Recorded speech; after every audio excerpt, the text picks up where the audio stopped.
bleed green? Are you an ultimate Eagles football fan? Well, you're in the right place. Ready? This is Birds 365, hosted by the new Mac and Mac, Jody McDonald and John McMullen. Here we go! Who collectively have covered and talked about more than 50-plus years of Eagles football. Kick off your day with Birds 365. You'll get debate. We love to argue. You'll get the real story from inside the locker room. And you'll hear from some of the great football minds from around the region. You're about to become an Eagles insider.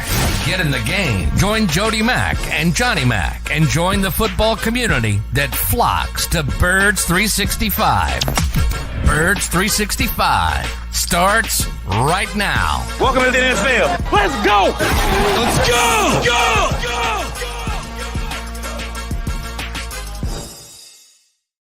EAGLES, Eagles. And a good Tuesday, Birds fans. Appreciate you streaming in here. I'm Birds 365 with Mac and Mac, McMullen and McDonald. Here to hang with you for the next 2 hours. Yesterday was Monday, April 1st, which is April Fool's Day, and we didn't pull any April Fool's Day pranks on you. We wouldn't do that to you. We care too much about you guys. But it was not a good day for Philadelphia sports. I can guarantee you that. Phillies losing extra innings. Not good. They're 1-3. Flyers losing overtime. Came back, tied it up. Got a goal late to get at least a point out of it. But then ugly turnover in OT, and they end up losing. Haason Reddick officially announced as a New York Jet. My personal opinion, not a good thing. It was a pretty good day glad it wasn't a bad day for everybody. Reed Blankenship had a pretty good day yesterday, didn't he, Johnny Mac? Yeah, he did. I guess I will because there's so many people in the chat. My dog, I just want to say, passed away. So it wasn't a great day for me either. I'm one of those weirdos. I get way too, and I don't want to sit here and cry on YouTube. But anyway, thanks for all the kind thoughts. And yeah, it's difficult but I'll get through it. But I appreciate everybody, and I appreciate you because I told Jody before I didn't want to talk about it, but everybody was saying stuff in the chat. It's nice to have people saying nice things in the chat, and that's how good my dog was. So it tells you how special she was. But yeah, somebody had a good day at least, and good for Reed Blankenship because, performance-based pay basically rewards guys who don't have high salaries. So a lot of late day 3 picks, undrafted guys who hit. I mean, that exactly describes Reed Blankenship. So, he gets an extra, basically just under $1 million, which is meaningful, obviously. Well, it's meaningful for anybody, but, as an undrafted guy, Reed doesn't make millions and millions compared to the average Joe. He does nice, but obviously, that's a big deal for him from that standpoint. And then the Eagles, and they did this with TJ Edwards a couple years ago. They essentially bought his restricted free agency season early by extending him a year. And it tells you how far Reed has come. And I'm a little surprised. I thought Reed was really good last year, one of the few bright spots on a bad defense, except for the injuries, had a tough time staying on the field. Kind of mentioned this about Avonte Maddox, similar with Reed Blankenship. I think his style hurts him a little bit, and he's got to figure that out because you got to stay on the field. But he played well, and I see everybody, wanting to replace him, and I'm like, I'm not so sure I want to replace him. And I'm fine with CJ Gardner-Johnson and Reed Blankenship as my safeties. A lot of people want more and more and more, and Justin Simmons, and I get that. But, I think he's doing a tremendous job as a young player. And at some point, as you always say, Jody, you got to forget about the pedigree and just relate to what's going on the field. And he was a good player last year. He really was. He, like the entire defense, slumped badly at the back end of the season. They lose 6-7, and it was much more so for me on the defense. It was the offense. Offense doesn't get a free pass, But if you're doling out responsibility of the collapse, much more of it fell on the defensive side than it did on the offensive side. But I really, John, and this we discussed it yesterday because of the Haason Reddick thing. I'm going to point at the coaching for that defensive collapse last year. And when I say the coaching, that surely includes Sean Desai. That surely includes the head coach, Nick Sirianni, who, if we're to believe him, was the sole individual who decided I need to strip Desai and hand it to Matt Patricia, which failed miserably. Because as bad as Desai was for me, Patricia was worse. So I'm going to give a whole bunch of those guys a little bit of a pass, not a complete pass, but a little bit of a pass on, what happened in the second half of the season. Well, the entire Eagle defense. I dare John McMullen to come up with one guy that you can say last year played. I won't even ask him for better, as well in the first half as they did in the second half. Who played as well in the second half as the first half on the Eagles defense? My opinion is no one. They take an over in that category. I can't come up with one guy and say, well, yeah, at least he came on as the season went along and he played better. No, it only got worse. When it's that big a collective, when it's 15, 16, 17 guys, however many you need to throw in a group because of guys shifting in and out on the defensive line, when they all get worse over the course of a year, that tells me something. And it tells me it's the coaching staff more than it is the individual players for the collapse. And that's one of the reasons why I'm not going to go, yeah, but Reed Blankenship went backwards. Why would you extend him? Because he's a good player. And because as a staff, they failed last year on defense. So I got no problems. And I think it's Howie Roseman, once again, ahead of the curve, gets these things done so he doesn't have to deal with it at a later date. I think it's a fine signing by the Philadelphia Eagles. Yeah, I'm with you. I think he's got a nice upside as a 25 going on 26 years, a little bit older because he the COVID type of things, and that's not typical of the way the Eagles draft. But they didn't draft him, so they took a little bit of a roll of the dice. And I remember that year he was sort of the run of the litter of the undrafted class when they give out the guarantees, and all of a sudden he turns out to be a player. So you never know. Hopefully the Eagles learn from TJ Edwards and say, because they got, when they bought his restricted free agency year, they got a career year out of him, but then they let him walk. Right. And, as an Eagles fan, you should hope for the same thing with Reed Blankenship as he continues to grow over the next 2 seasons. But yeah, if he plays well, maybe forget about that UDFA tag and maybe just re-sign him. Maybe they learn something from TJ Edwards. So we'll see moving forward. But yeah, at least somebody had a good day, as you mentioned, Philly sports as a whole. But Reed Blankenship, nice little stipend, $923,000. And the point you made about Reed getting hurt last year is true. He missed some games, and he does. He plays a very aggressive game, and he's not afraid to sacrifice his body.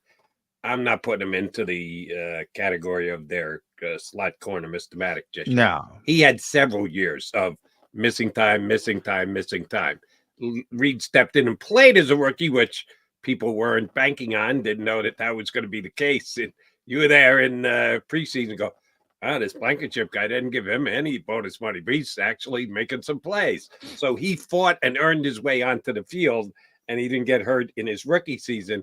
Got hurt a couple times last year. I'm not ready to put him into the. Yeah, well, Reed's like solid. Reed's like 205, somewhere in that range. And I always joke that Avante's 180 and he thinks he's 205. Well, Reed's 205, but he thinks he's 230. So it's all encompassing. It kind of goes to how you are. So he's really built like a safety. I just think, and you learn, the best example of that is running backs. A lot of them try to dip their shoulder early in their career, and then they learn. Emmitt Smith was probably the best ever at that. Just step out of bounds. When you get as much as you can, just step out of bounds and save that bump card. My first WrestleMania reference of the week. So I think he's got to learn to save a few more on the bump card, so to speak. Yeah, I want to see a little bit more.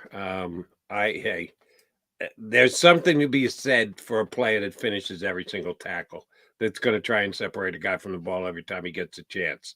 Is there an inherent risk to it of injury? Sure, there is. But there's also the possibility of a big play. I'm not going to try and dictate to Reed Blankenship just yet how he should play the game. He hasn't gotten to the point where I go, he's an injury risk waiting to happen. I'm good with the kid right the way that he is. And again, because I questioned Howie Roseman in the Reddick trade yesterday.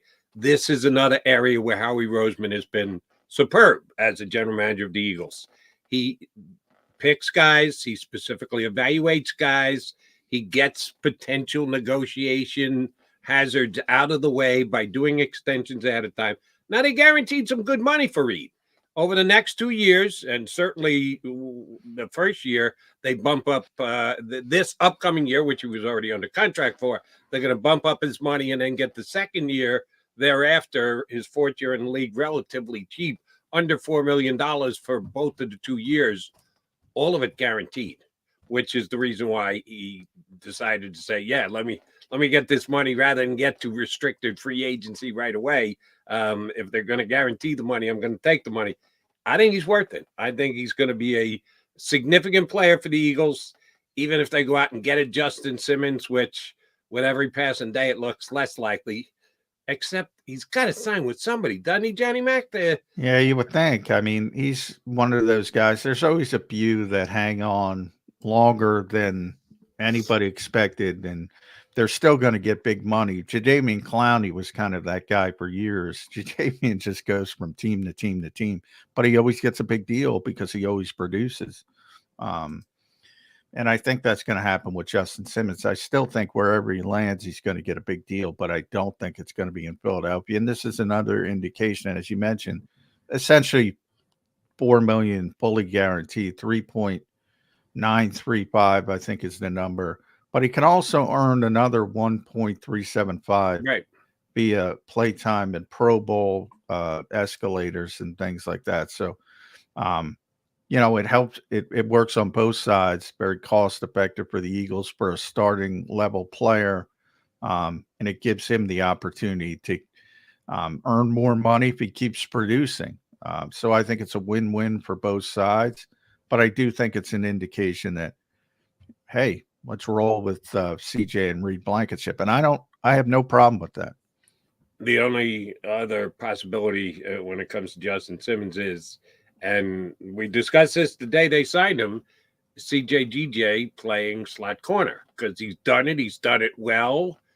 Do I think he's a better safety than he is a slot corner? Slightly, but it isn't like the massive drop-off that the Eagles saw this year with some of the guys they tried to play at slot corner. Yeah, miserable failures. I think CJ would go down there and be just fine. As of right now, the Eagles don't really have a slot corner. They've got a couple of bodies, but they don't have a true slot corner. We have no idea when, and I asked you this last week and probably the week before, Isaiah Rodgers, Jeff Lurie specifically brought him up at the owners' hyped meeting. him up too. Hyped him up Exactly, and yet he is not been activated yet. And he was eligible to be activated after the Super Bowl. So we're now a month plus from when he was eligible to be activated, and no word from him or the Eagles or the NFL. That's the most important one, because they're going to decide whether he's activated or not. We all just assumed, okay, well, he's got to sit the year, and then as soon as the next year rolls around, we'll be ready to go. No, the new year is come and gone, and they still haven't activated him. So that's a position still of need until he gets officially. Truly, we should wait until we see him out there on the field, because he hasn't played a lot of slot corner. His game seems to make you believe that the transition will not be that bad, but he hadn't done it. So until we really see it with our own two eyes, they had that position covered. Well, they would if they signed Justin Simmons and moved CJ down to that position. So there are still some moving parts in the Eagles secondary. Reed Blankenship is not going to be one of them, and that's a good thing as far as I'm concerned. Yeah, and don't forget Tyler Hall. I would put the kid they signed from Las Vegas. He's more of a natural slot corner. Plus, as we had Andrew DeCecco on yesterday off his pro day tour, there's a lot of slot corners in the draft. I think they might go that way. It's difficult to play a young player in that position. We saw that last year, though. But in theory, if you draft a kid to play the slot, he's going to be more ready to play in the slot than if you're trying to play Sidney Brown there or Eli Ricks there, who aren't slot players. So maybe that helps a little bit. And then as far as CJ, when he talked to us in his reintroduction, he specifically said, I'm a safety. So I wouldn't rule it out, like you said, Jody, if that nothing works for them. And for some reason, April 15th is the date I would keep an eye on for Isaiah Rodgers, because that's the first day of the Eagles offseason program. If nothing happens before April 15th, I'll start to say, well, what the hell's going on here? But as long as he's cleared before April 15th, which is coming up, today's April 2nd, so less than 2 weeks, then I would say, what's going on here? I picture Roger Goodell's desk with a big inbox with papers up. Maybe he's got a lot of stuff to get to. He'll eventually get to Isaiah Rodgers. Oh, he's got a bunch of underlings, I'm guessing, that could help him out with stuff like that. You think? If you'd be so kind, just move the Eagle paperwork on Isaiah Rodgers up a couple spots on there. April 15th. If he's not reinstated by April 15th, that would surprise me. They got some worries and issues. All right, he's Johnny Mac. I'm Jody Mac. The Mac and Mac guys here on Birds 365. Good for Blankenship. Haason Reddick officially talked yesterday. One thing I really am questioning that he said, we'll get into that over the course of the show.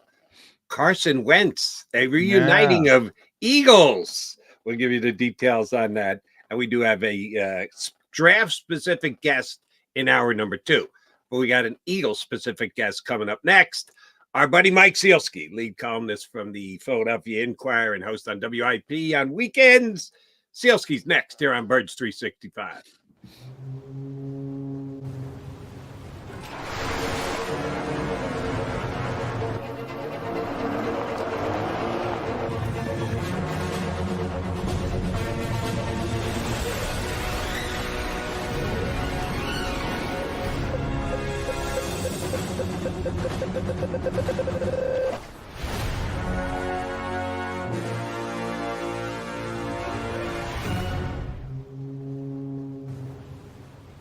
Imagine for a moment that you went to work today, and when you came home, you were catastrophically injured. Your life and your family's life. That's what happened to union construction worker Mike Little. I was scared of what the end was going to be, but to be 100% honest with you, I knew I was going to be all right just by talking with Brian. In my heart, I just knew everything was going to be all right. Call the firm and find out why they say, "We got this." Call 215-458-2222.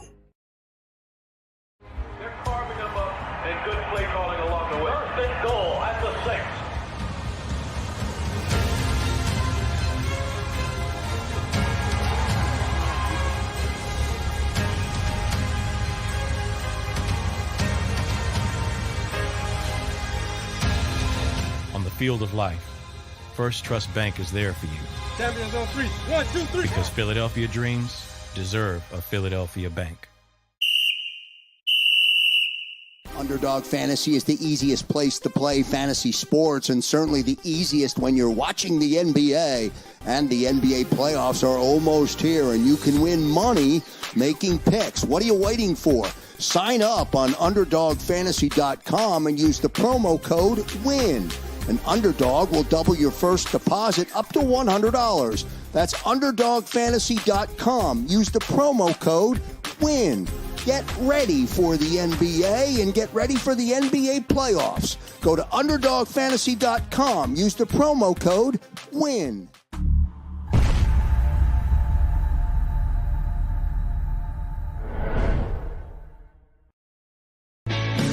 Hi everybody, my name's Jason Lombardi. I'm an inspector at DryTech. At DryTech we offer 3 major services. The first one being basement waterproofing. The second service we offer is foundation and structural repairs. And then the third service that we offer is mold remediation. If you feel you are having a waterproofing issue, give DryTech a call or check us out online.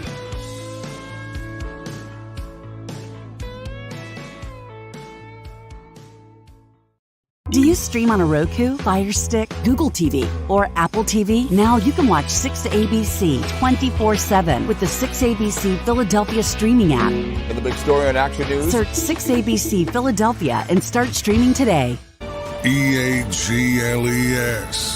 Eagles.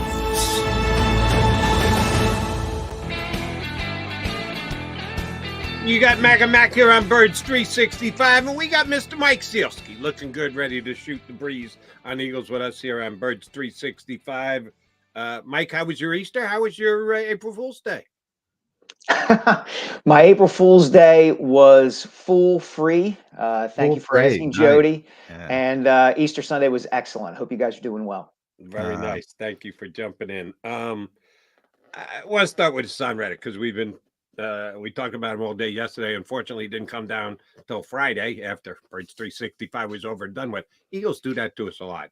But they kept it from everybody by doing a News Dump Friday announcement. Everybody's got an opinion on whether it's a win or a loss. I know that it's something that you have to take time to evaluate. You can't just say day of trade, oh, that's a win, oh, that's a loss. Sometimes they're pretty close to being obvious. This is one that you're surely going to have to wait for, but we all like to speculate on whether it will become a win or a loss. Howie Roseman get a win or a loss with this Haason Reddick trade? I think he probably got a loss, but it's possible he got a win.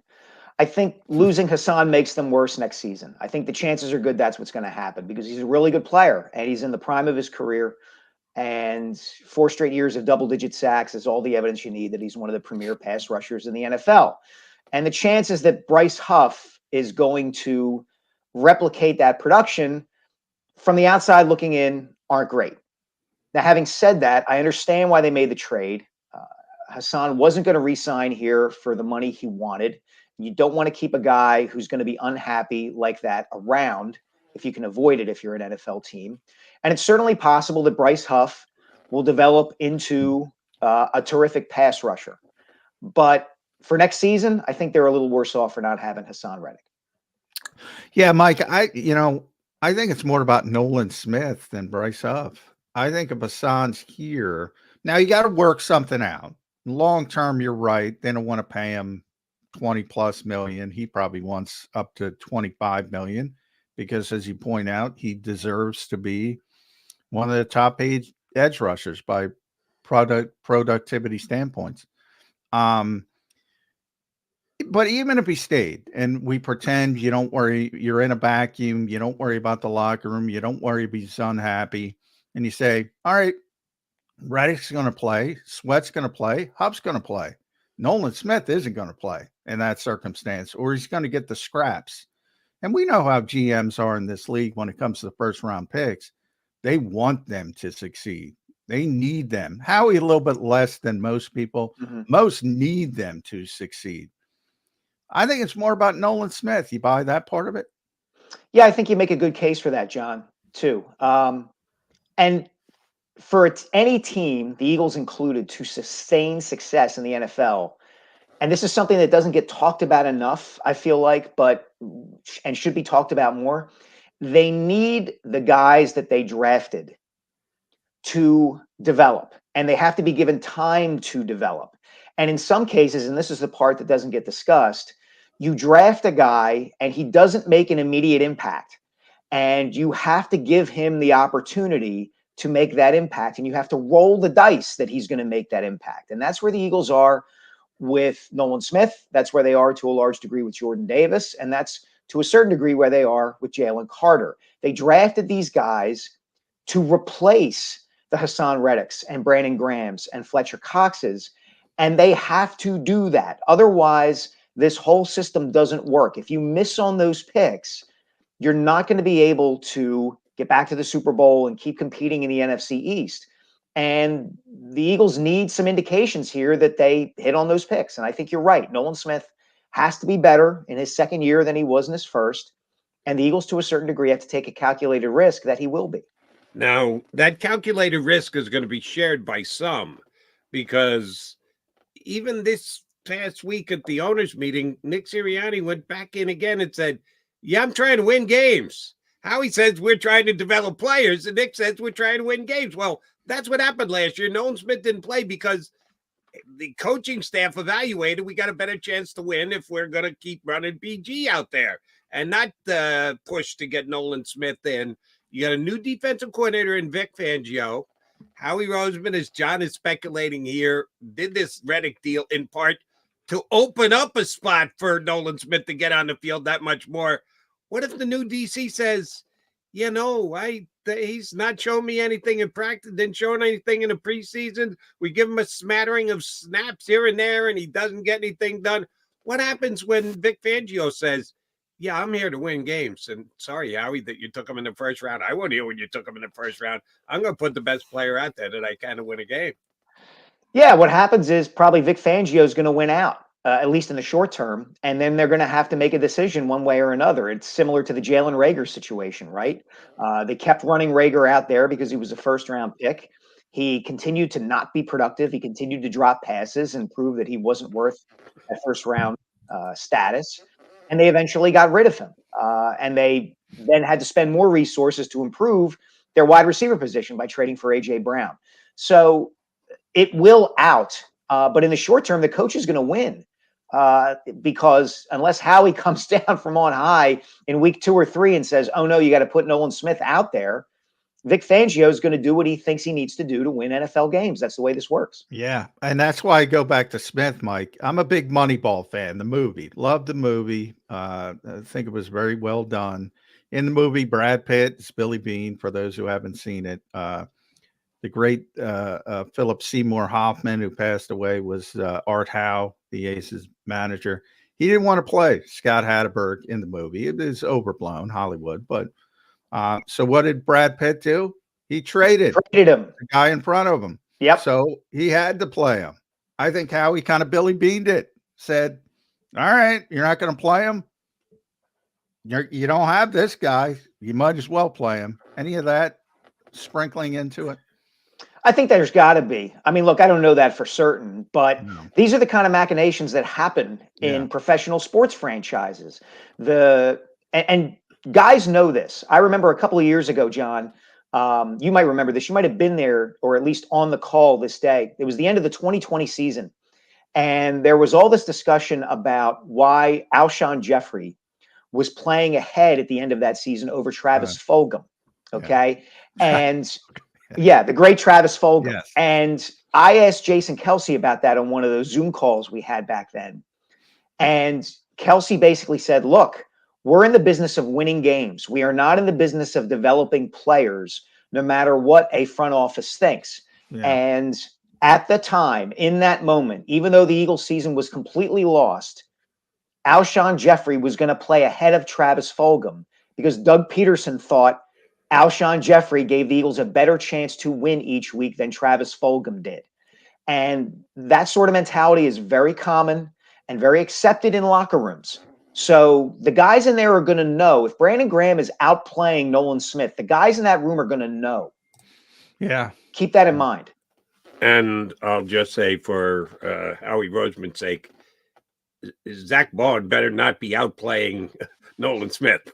Because if he is, even though he's Andrew Van Ginkel light, he's not supposed to be on the field more than your first-round draft pick from the year before was.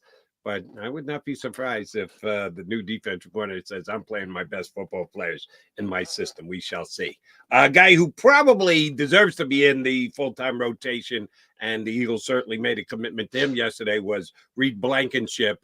Got a contract extension, extra year added on, some good guaranteed money, but still relatively inexpensive for a starting safety in this league. Blankenship, like everyone else on defense, had a less than stellar second half of the season last year. How he likes to do this, how he likes to kind of take a roll of the dice and say, yes, I'm putting my official stamp of approval by giving a player a contract extension before we have to. Reed Blankenship going to be a 95% on the field guy for the Eagles this year?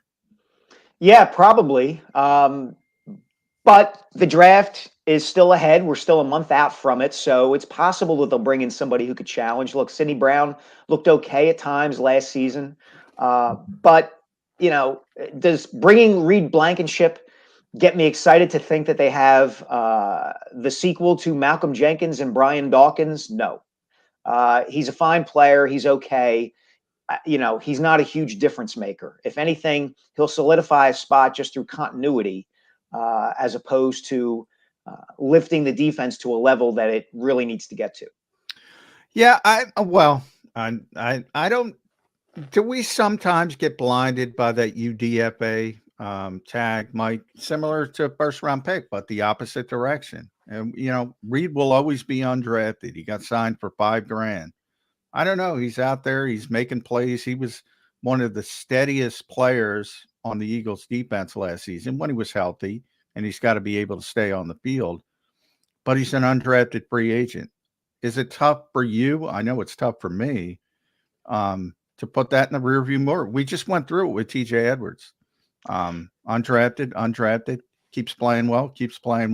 At some point, you got to turn the page, right, and say, all right, this kid's pretty good. That's where I'm kind of with Reed Blankenship. Yeah, Blankenship is fine. I'm not arguing that part, John, at all. And I think you're right to a large degree that how a guy comes into a league colors how people look at him.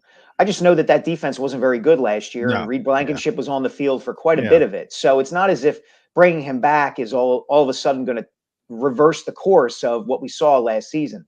There are some other steps the Eagles need to take to fix what went wrong on that defense. Yeah, he did lead the league, led the Eagles in tackles and interceptions. That's two pretty good categories for me. So I do like the Reed Blankenship extension. All right, Mike, one thing that was announced yesterday was the Eagles off-season program.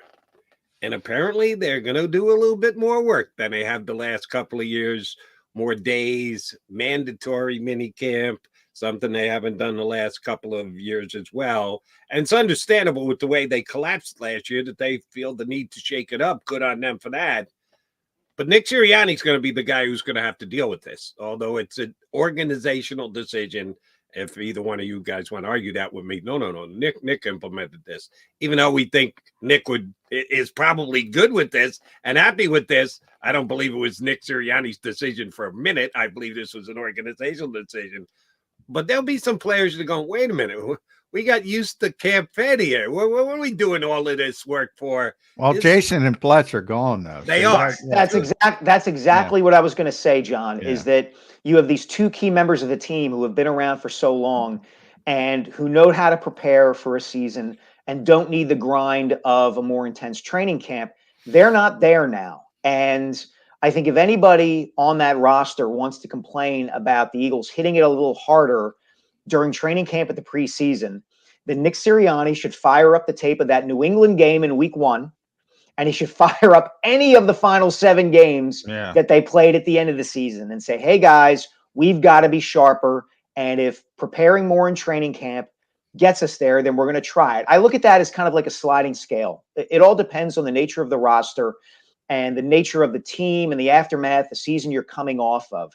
Can you take your foot off the gas pedal a little bit if you're coming off a Super Bowl berth with some older players in some key spots? Sure.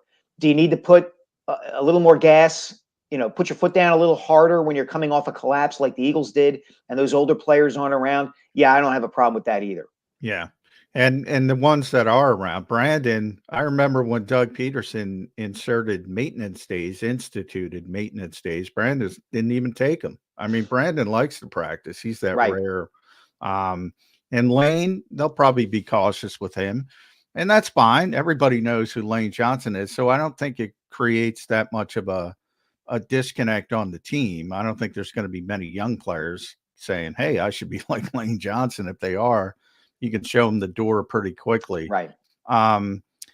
Jeffrey Lurie, let's talk Jeffrey Lurie. You did a nice piece on that and going global. And I always talk about how fast the NFL moves.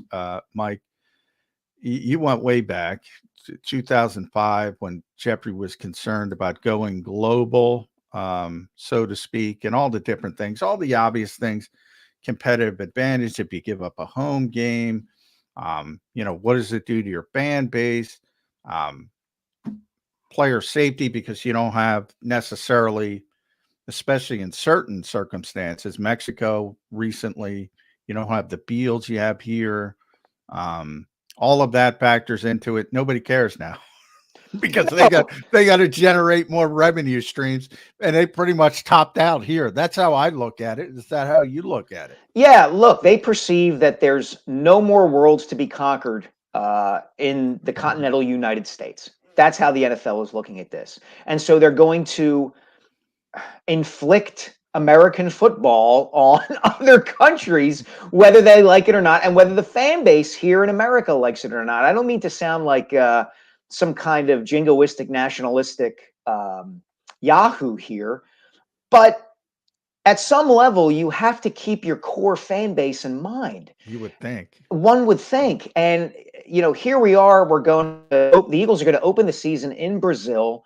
The NFL is now putting 2 games on Christmas Day. Jody, I told you that they were going to go to a game every single day of the week, and they're going to do it. Wednesday. Wednesday. Oh, that's awful. And at some point, maybe I'm really wrong about this, and maybe the NFL can just do whatever it wants, and its fans will follow along as if the league is the Pied Piper. Maybe I'm really wrong about this. But at some point, I would think there's going to be a backlash where fans just say to themselves, you know what? Too much for me. Too much, And the other part is, too, scarcity is part of what makes the NFL as popular as it is. And here's an even deeper point I would make, guys. So much of our society now feels unsettled. And I know this is a small thing, but I think there's certain value in having certain institutions kind of not change. And when it comes to sports, the NFL, I think it gains value and it's better when it has a lot of games on Sundays. Because Sundays is just part of the rhythms of life in this country now. I know how stupid that might sound, and pie in the sky it might sound. Sounds stupid at all. Just that there's a rhythm to and a stability in. Okay, the NFL is the most popular entertainment institution in this country. It plays its games on Sundays, one on Monday night and one on Thursday, and that's fine. We don't need to have games on Wednesday nights on Christmas. We don't need to have games in Brazil. The league is better when it's maintaining that sort of predictability and stability. And like I said, maybe I'm really wrong about that, but I think the more the NFL gets away from that, the more it risks what it's built. And I'll just give you a personal insight because we all see this through our own individual prism. Playing games in Brazil, a game in Brazil. Yeah, it just happens to be an Eagle game, which affects this market more than any of the other markets. Do I like? No. Am I okay? Fine. I'll be ready. Friday night, I'm in because I already have Prism because I'm a WWE fan, so I pay for it anyway. Peacock. Did I say Prism? You're going Peacock. way back. Sorry about that. Meant Peacock. The fact that they're going to spread it out over a period of the week and a Wednesday game, whatever. Do I like it? No. Does it make me crazy and make me want to say I'll give up the NFL? No. What does bother me is just streaming in general.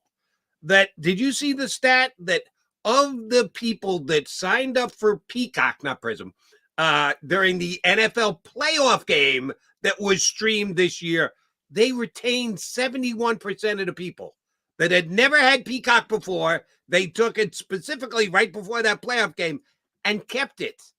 That is a huge market move. And if they got that, streaming is going to be just elevated and become a bigger thing. And that bothers me more that they're selling out, that they're making you pay for your football games. You have to have a service to pay for your football game, more so than an expanded week or a game in Brazil. That's just me. How about you guys? I mean, I look at it this way, Jody. I haven't cut the cord completely. I still have cable. So do I. Okay. And part of the reason I do is that, again, maybe I'm a dinosaur here, but I eventually think that these networks and these streaming services and these leagues are going to go back to having to bundle this stuff because cost will get prohibitive for people. You simply can't a la carte every single streaming service that you want to be able to watch every single thing. The bubble will burst at some point. And so I understand what you're saying. On the one hand, it's kind of the wave of the future and that we're going to pay-per-view some of this. And that's my other fear, is that eventually they're going to pay-per-view the Super Bowl. But the other hand, the pendulum may just swing back because the market can't take everybody saying, you know what, I'm not going to bother signing up for Amazon or Hulu or whatever the case may be. Yeah, well, I think you're right with the bundling at some point, and they've already done that when it comes to this Right. perspective sports sort of tier with a bunch of the companies coming together. We'll see if it comes to fruition, but I do think streaming is going to be part of it. I think cable, unfortunately, and I'm a dinosaur too. I'd rather the reality in a couple years. To go back to your point, Mike, original point. I always say, and I've told Jody this, when Sports Business Journal or somebody like that does their most powerful people in sports, they always have Roger Goodell and Adam Silver and all those types of people. It's really the TV executives because they're the guys signing the big checks, whether it's cable, linear TV, streaming, and they want the product on Black Friday. Amazon wants a Black Friday game. Peacock wants a game because NBC, Comcast, they want to make sure Peacock's healthy down the road. We need a game for Peacock. And they cut the big check. So in some instances, I get why the NFL has to do that.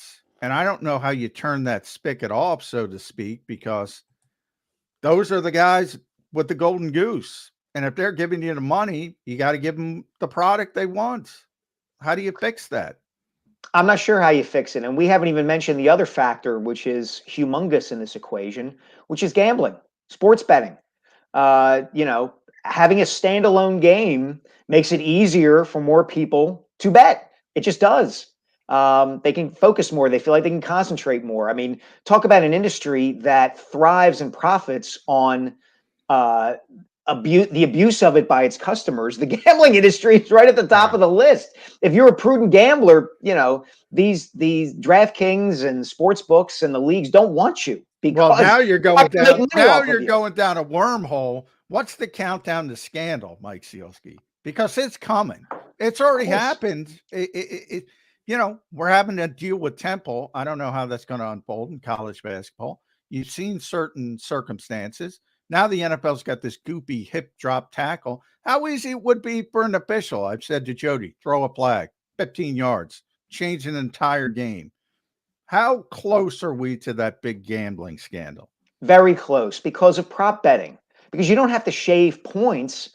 You can change a score, change a rebound total.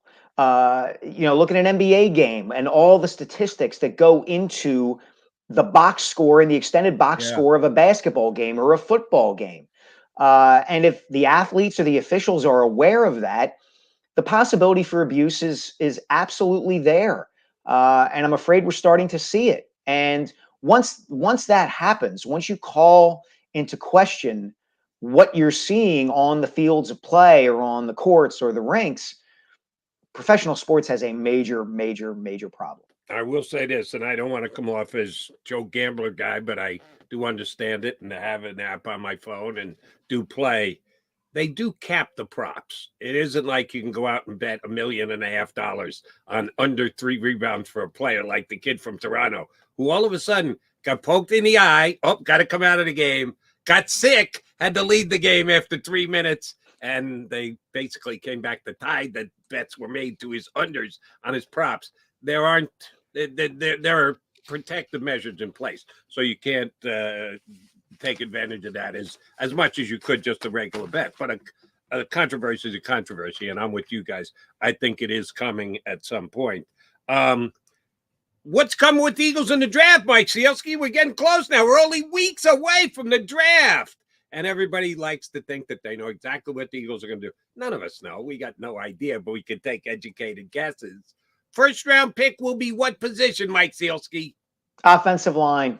Oh, yeah, like McMullen. Everybody's going down. I'm starting to scare. You're not sucking me in. If they take an offensive lineman, it will be believing in our interior. I do not believe they're taking an offensive tackle in the first round. I do not believe that. I don't believe Harry Rosen is going to do that, even though he is well on record as saying, when in doubt, always go into the trenches. Lane Johnson's playing a minimum of 2 more years. Mailata's playing however many more years. They're after Nolan Smith gave them what he gave them in their first round draft pick. They're not going to take a tackle and go, all right, we'll just let him sit behind Lane and Mailata. I don't think that's well. That wouldn't be the goal. He started guard and kick out. Yeah. Jody, on paper, you're right.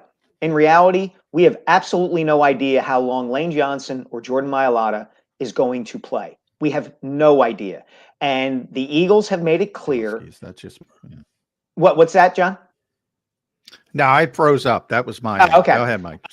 Yeah, we have no idea what's going to happen. And the Eagles have made it clear that the offensive and defensive lines are where you win and lose football games. Look, don't go back to the Super Bowl year. Go back to 2021 when Jalen Hurts was in his first season as a full-time starter, when their skill position weapons were not nearly as good as they were the last couple of years. They were able to win 9 games that season. Why? Because the offensive line that year was better than it was even the next year. Agreed. 2021.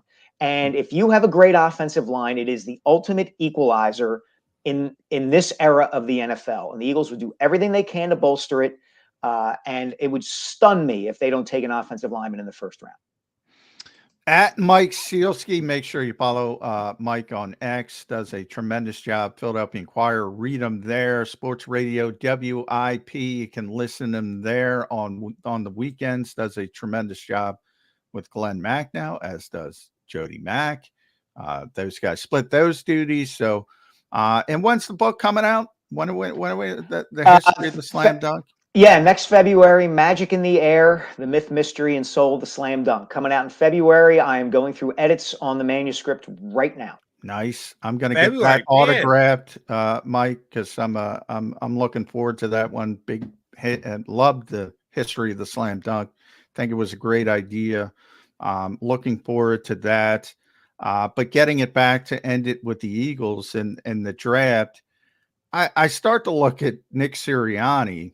And I say to myself, I listened to Jeffrey Lurie. We talked about some of the global stuff. When he was talking about the Eagles, he made a big deal about the coordinators, Mike, and how good they were.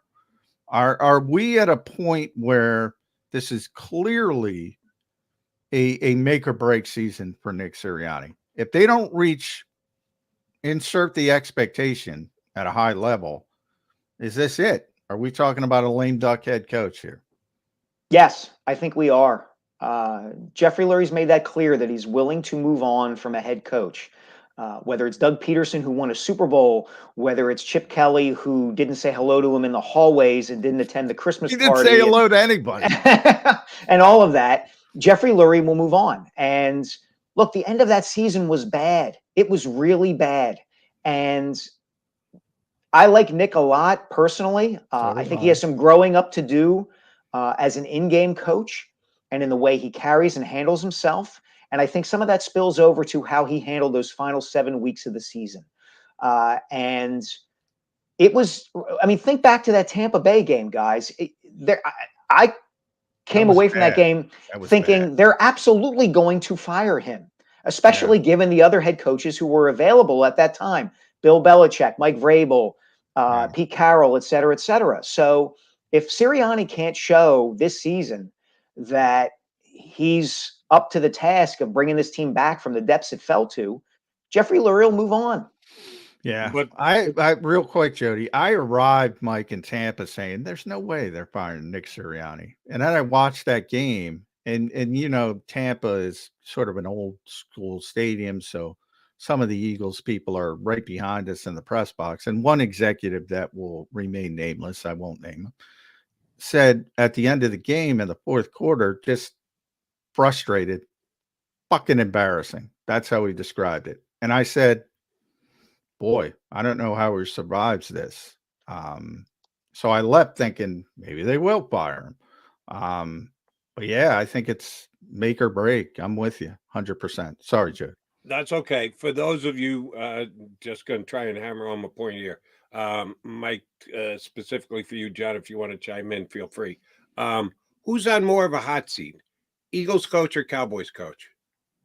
That's a really good question. I would say the Eagles coach. I would say Sirianni. I would say Sirianni too, because as strange as it sounds, and as the people Jerry's the more consistent one.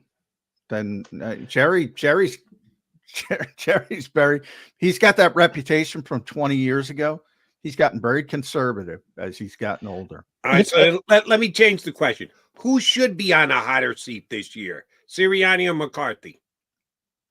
Well, I mean, I think it depends on how you want to look at it, Jody. Jerry Jones is looking for a certain style of head coach, one who really goes along with what he wants to do and his whims and his decisions and those sorts of things. And that's why he stuck with Jason Garrett as long as he did. I mean, it was really pushed to the breaking point before he finally said enough with Jason Garrett. I think John's right. Jeffrey Lurie is a little, there's a little bit more of a whim there with Lurie. Where like, okay, we haven't won in a couple of years, and Nick's pushing back a little bit. And remember, Nick's personality is different from Doug Peterson's. Doug was a go along to get along guy until he won the Super Bowl and wanted to assert himself a little bit more. Nick's naturally, hey, I'm going to do it my way. So I still think Nick is going to, it's a struggle for him to hold his tongue in a way that it wasn't for Doug. And if it doesn't go well, Jeffrey's going to be inclined to make a change. Yeah, Mike, I do think you're right, but I think Nick's also more of a political animal. Like, I think if after this season, and we went back and forth, did Jeffrey force him to fire? It didn't matter. We knew he was going to fire the defensive coordinators. Right. Offensive. So it comes down to Brian Johnson. Was that forced or was it unforced? And I think it doesn't matter because Nick probably read the room. He's and said, if I don't change, I'm in trouble. I'm out of a job too. Yeah. Yeah. So I think you're right. He does stuff his own way, but he's also a better politician than Doug Peterson. Fair point. And I'll go one further.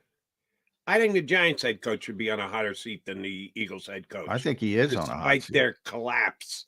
And he had a good first season, but their overall collapse. They had a seasonal collapse last year, did the Giants, and I don't think that he's a lock if they stink again this year to be back. So out of the 4 teams in the cover, the only one who's on a less hot seat for me is Dan Quinn, who hasn't coached a game yet. He's at the head of the line. Welcome to the NFL, guys. This is how they maintain our interest, or at least part of the reason they can. They're very good at that. Mike Sielski, always a pleasure. Thank you very much for hopping on. We will get you back up before the draft. Thanks for doing it with us today. Anytime, fellas. Thanks. Thank you, Mike. Sielski here with us on Birds 365. Speaking of the draft, we're going to have a new guest. I haven't had him on the Birds 365 show before. I've had him on my CBS Sports Radio show a couple of times. Luke Easterling, draft insider for Athlon Sports, is going to join us coming up in just a couple of minutes. When we come back, I want to talk to John about the backup quarterback signing in the NFL yesterday. Strange bedfellows in Kansas City. I do want to get some commentary out of John on that. You're listening to Birds 365 here on the JAKIB Media YouTube channel.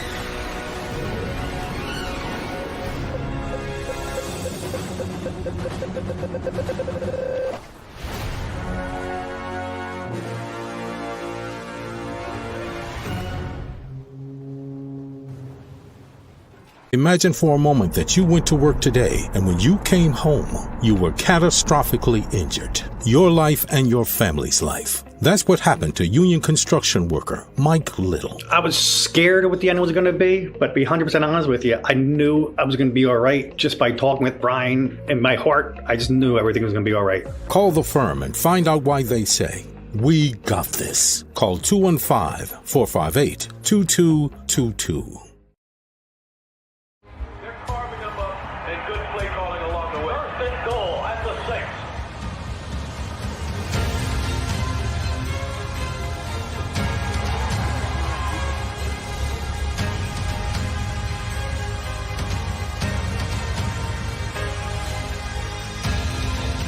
Field of life, First Trust Bank is there for you. Champions on 3. 1, 2, 3. Because Philadelphia dreams deserve a Philadelphia bank. Underdog Fantasy is the easiest place to play fantasy sports, and certainly the easiest when you're watching the NBA. And the NBA playoffs are almost here, and you can win money making picks. What are you waiting for? Sign up on UnderdogFantasy.com and use the promo code WIN. An Underdog will double your first deposit up to $100. That's UnderdogFantasy.com. Use the promo code WIN. Get ready for the NBA and get ready for the NBA playoffs. Go to UnderdogFantasy.com. Use the promo code WIN.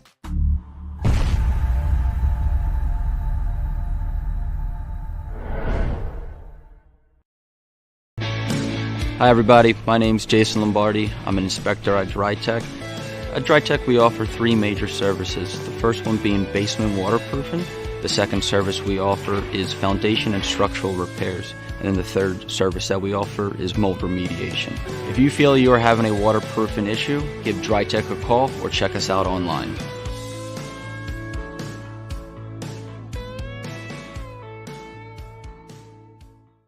Do you stream on a Roku, Fire Stick, Google TV, or Apple TV? Now you can watch 6ABC 24/7 with the 6ABC Philadelphia streaming app. For the big story on Action News, Search 6ABC Philadelphia and start streaming today. EAGLES. Eagles.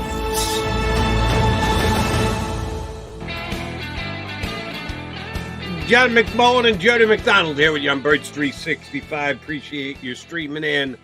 You can do us a solid and hit the like button. I don't like begging for likes, but you guys can do the right thing. We got to April 1st, all right? No April Fools.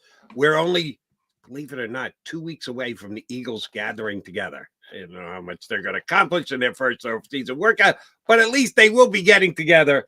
So if you want to show that you're a diehard football fan, you're showing it by streaming in on Birds 365. You can hit the like button as well and give us a little help with our algorithm. Before I get to the new backup quarterback of the Kansas City Chiefs, I do have one or two more Eagle points for you, John, one of which is, yes, April 15th is not only tax day, but also the day the Eagles will start their offseason program.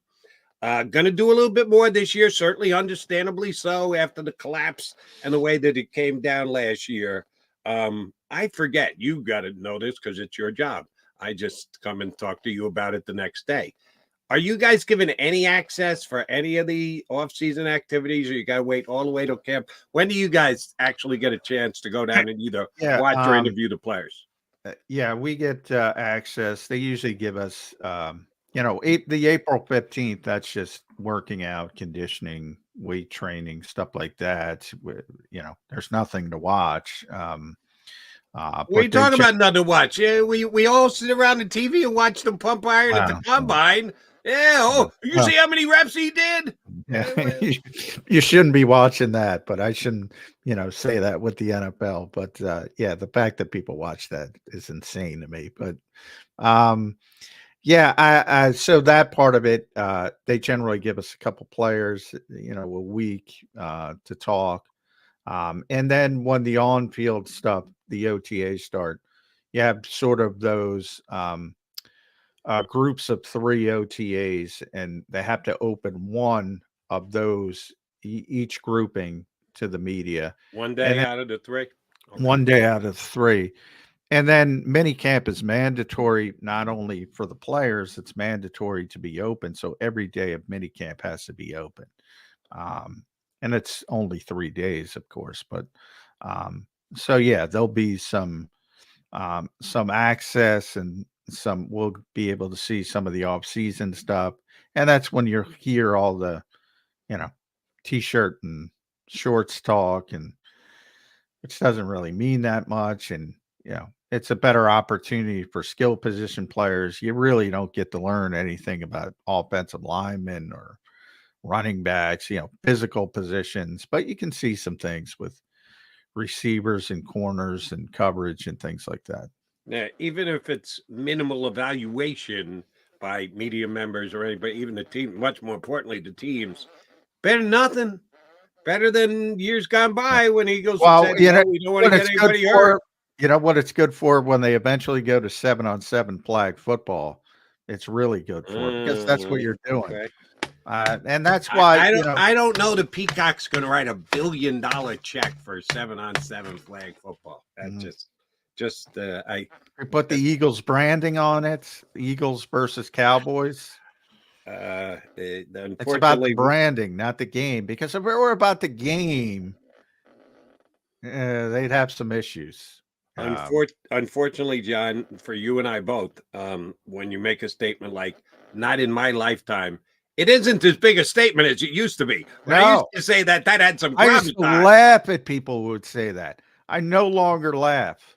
When they say that. I don't think it's going to happen in my lifetime. Don't get me wrong.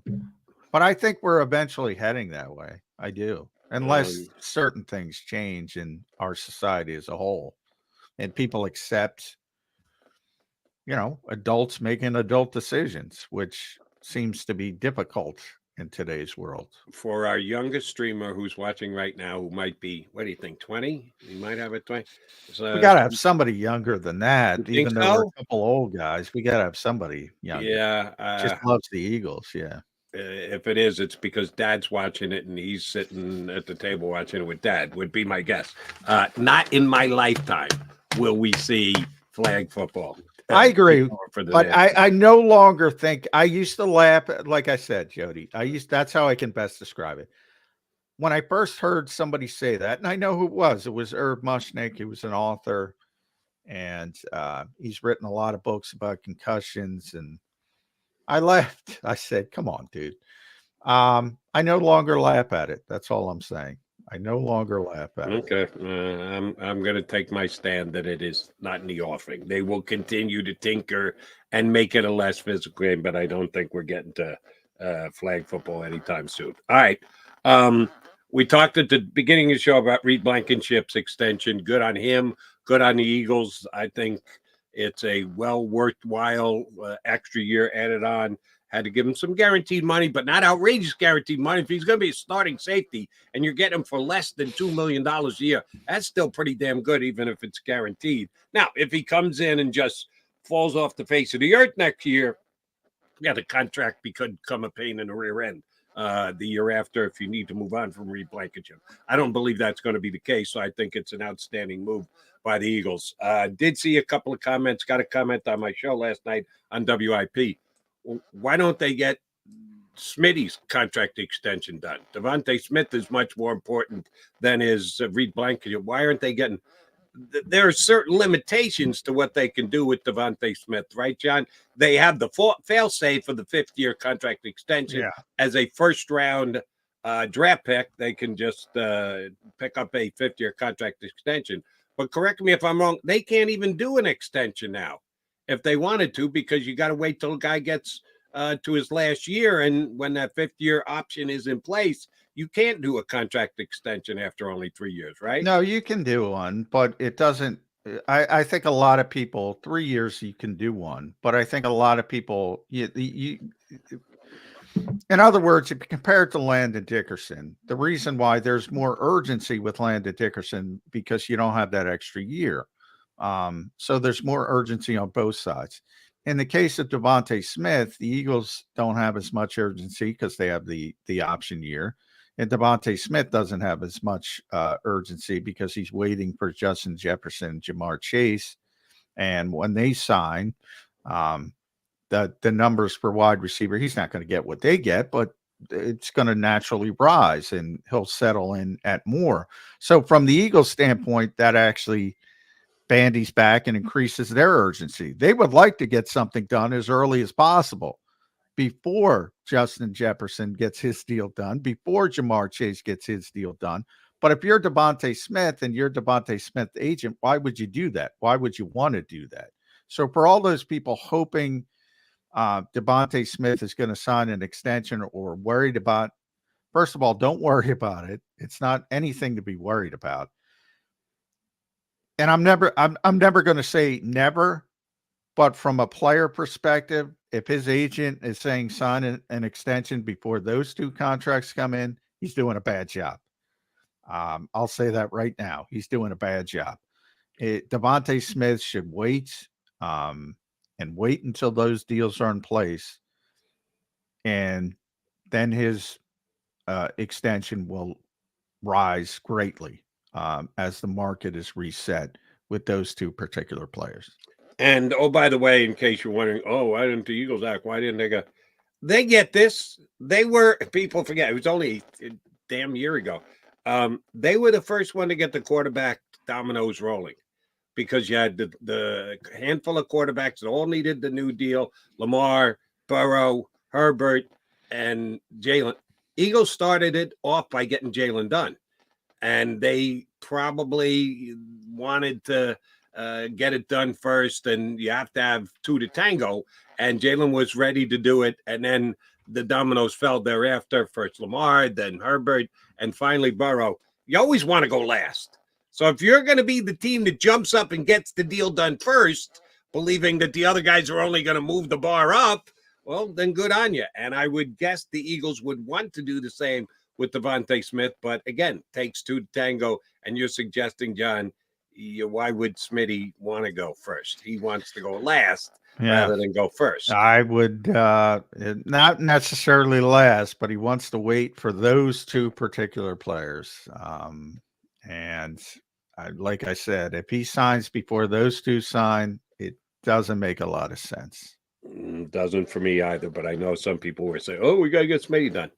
Yeah, they'd like to get Smitty done, but there are some. Oh, the Eagles would love it if he would agree to an extension before those two deals come in. Would love it. Not necessarily going to happen that way. All right. One left over from Haason Reddick, because Haason did get a chance to talk to the Jets fan base yesterday. They officially introduced him. He did say one thing that I'm going to ask you to either was Haason just trying to lessen the sting of himself, or do you really think he meant it? Do you think he hit the nail on the head? Because I surely don't. When asked about leaving Philadelphia, he said, it's a business thing. It's not about what's left in my tank. Sometimes hard decisions must be made. It's not what's left in my tank part of that explanation. You don't believe that for a millisecond, do you? Because I don't. I do not. Part of this evaluation was Howie Roseman and the Eagles, without saying it, coming out and saying it. Listen, we think he's kind of peaked. And the word you've used, and I believe the Eagles believe the exact same, is he's a declining player. I don't. I think they're wrong. I think the Eagles made a bad trade. I don't think Haason Reddick is a declining player. If you want to say he has to be, just look at the stats, Jody. They weren't as good as last year as they were the previous year. I gave you the explanation. I give it to you again. I think the coordinator sucked. I think the defense overall scheme stunk.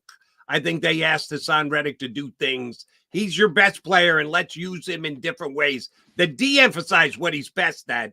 If you're purely going to look at the stats and go, the stats absolutely tell you he's the declining player, I've got an explanation that I would attach to that. So I disagree with their overall analysis that he's a declining player.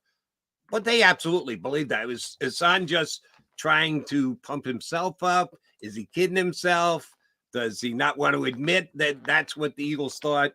When I saw the quote and I said, really, does he really believe that the Eagles, it was just a hard decision that they had to make, and they're fretting over the fact that they moved on from? I don't believe that for a millisecond. Do you? Well, I two things there. I do believe, and I've already said, they believe he's a descending player. So that part of it is because they basically, I've made the DeMarco Murray comparison. They basically run him into the ground over the past two seasons. And remember, the 22 season went to the Super Bowl. So you're talking about, and Haason plays every game. So there's tremendous, 74, 70, it was well over 900 snaps both seasons. So they know how much they've used him over the past 2 years. They know his size. It's a very analytical organization when it wants to be. Saquon Barkley, I brought up the exact Right. opposite. They're ignoring the analytics when it comes to Saquon Barkley. So there's a little bit of contradiction there. But to your point, yes. I mean, obviously they think, how much is left in the tank? And not to say there's not enough left in the tank for this season. I think the Jets made a really good deal. The Jets have one of the best defenses in the NFL. Talent-wise. And they can afford to play him a little bit less. And in fact, they probably will, to save that from becoming a second-round pick and keeping it at a third-round pick. They'll probably be very cognizant of that. But they might have the talent that they don't even have to be cognizant, because they can put together a better rotation. And they're very good at all three levels of the defense. They have a great defense on paper. And you should be excited as a Jets fan about that defense. I think it's a great fit for him. I think it could look bad for the Eagles in the short term, because what do people do? If he has a great year with the Jets, 15 sacks, maybe he's fourth in defensive player of the year again, and people will automatically, he would have got 15 sacks for the Eagles. Not necessarily. The Eagles are in a different position defensively. They're trying to rebuild their defense, which was terrible. 26th overall, 31st, I think, in pass defense, 30 in points, or vice versa. They were terrible. Bottom three in the two most important categories: points per game and passing defense. Bottom three in the entire league. So when we all talk about it, I think Reed was better than people give him credit for last year. I think Haason was better than people give him credit for last year. Brandon Graham was pretty solid. Fletcher Cox was pretty solid. Jalen Carter had a great first half. Blah, blah, blah, blah. The sum didn't equal the parts for whatever reason. Now, you blame the coaching staff. I don't think there's any question when Matt Patricia took over. I think Sean Desai took too much heat. There were good moments. I say it all the time. Early in the season, the Tampa game early in the season, that was probably their best game of the year. The Rams game after the first half, they did some nice things. There were little pockets of signs, but overall they were terrible. So I think it's a great fit for Haason Reddick. I don't think he would have been as successful here as he will be with the Jets. So it could hurt the Eagles in the short term from a perception standpoint. Long term, perception and reality, if you ask me. Long term, I think they're right. I don't think they're ready defensively, because where Haason, all you got to do is look at 2022. That's how you use Haason Reddick. Same scheme, different coordinator, but same scheme. So I'm not blaming the scheme. I'm blaming the fact that they weren't in the lead, the fact that they couldn't unleash him late in the games because they were the closer behind. And that's what he does best. If the Jets are in that situation, look out. Look out. And I think he's going to have a good year. I think it was an absolute win for Joe Douglas, the general manager of the Jets, over his buddy Howie Roseman. And I think he's going to put up good numbers, as you stated, because Jet defense is pretty damn good. We have a lot of faith in the young dogs in the middle of the Eagles defensive line. Yeah, Quinnen Williams is better than both those guys. Not close. Not right now. It's a given. And I think he may end up having a better career than both of those guys. We shall see that. That's something we're going to judge over time. But I think Haason's going to I agree with you with Quinnen Williams, but you know how I feel about Jalen Carter. I'll say this. Right now, Quinnen Williams is a better player. I agree with you.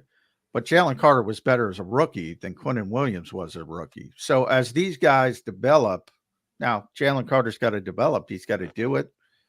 But I have tremendous confidence in Jalen Carter. Jordan Davis, I think, is solid for his role. I think people don't understand his role. I thought it was going to be a problem from day one. It continues to be a problem. I think he's very good in his role. Now he's got to improve his conditioning, and he's got to be able to play more. I think that's legitimate. But let me ask you a question about Davis.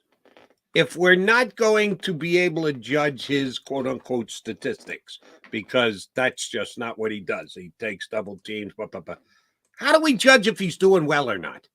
The rest of the team? Because if that's the case, he stunk last year because the entire defense stunk. You just ran down the litany of things that the defense didn't do last year. Well, if Jordan Davis, if you can't evaluate him on his stats because his contribution in his play is more esoteric and it has a spillover effect to the other guys, how do we decide whether he's any good or not?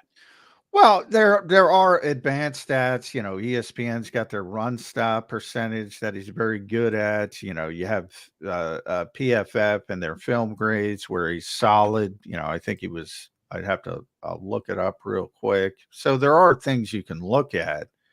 But yeah, I mean, for people that like sacks, he was never going to be that player. I said it from day one, not because of a genius, because that's not the type of player he is. And if that's what you people were expecting, it was never going to happen. So it's kind of like, are you going to accept it or not accept it for those particular people? And if they can't, I can't force them to. And that's why I use that word esoteric. But I'm trying. He was 30th in the NFL last year, according to PFF, when it came to interior defenders. That's pretty good. It's not. You know, you want him to be higher.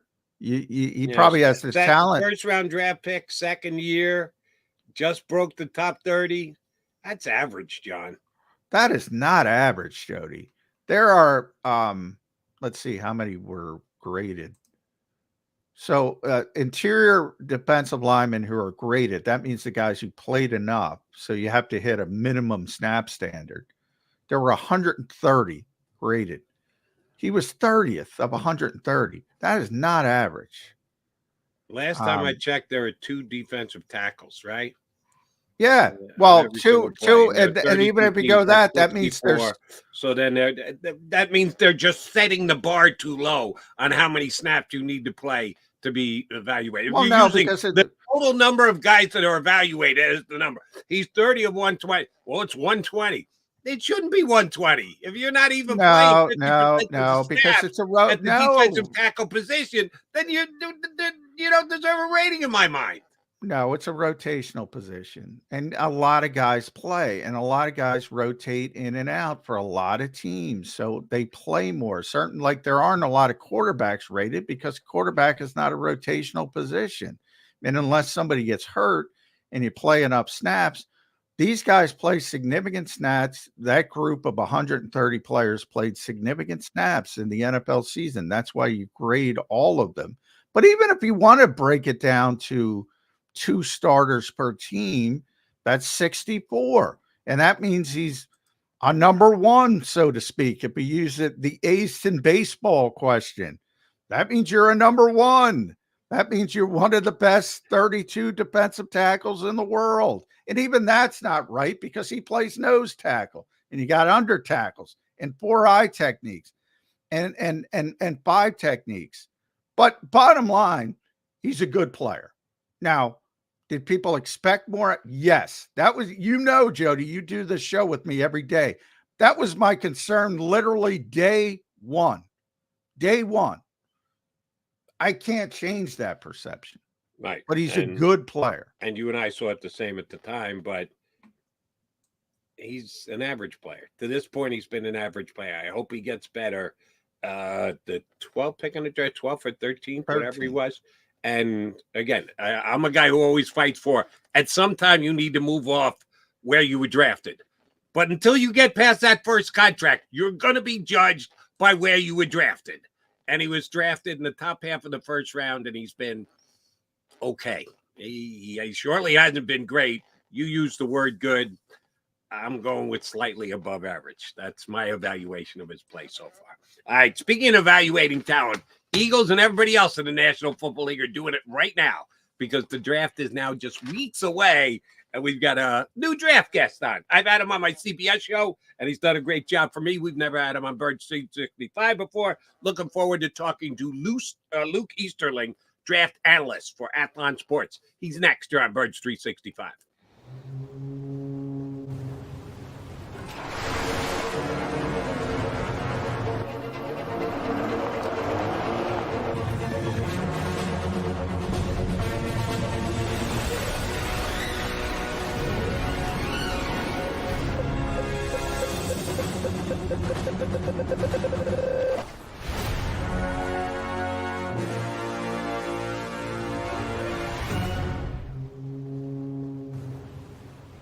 Imagine for a moment that you went to work today and when you came home, you were catastrophically injured. Your life and your family's life. That's what happened to union construction worker Mike Little. I was scared of what the end was going to be, but to be 100% honest with you, I knew I was going to be all right just by talking with Brian. In my heart, I just knew everything was going to be all right. Call the firm and find out why they say, "We got this." Call 215-458-2222.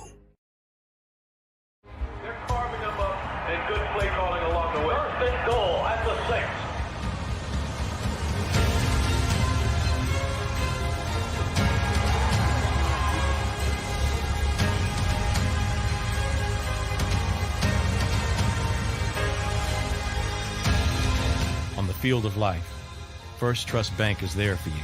Champions on 3. 1, 2, 3. Because Philadelphia dreams deserve a Philadelphia bank.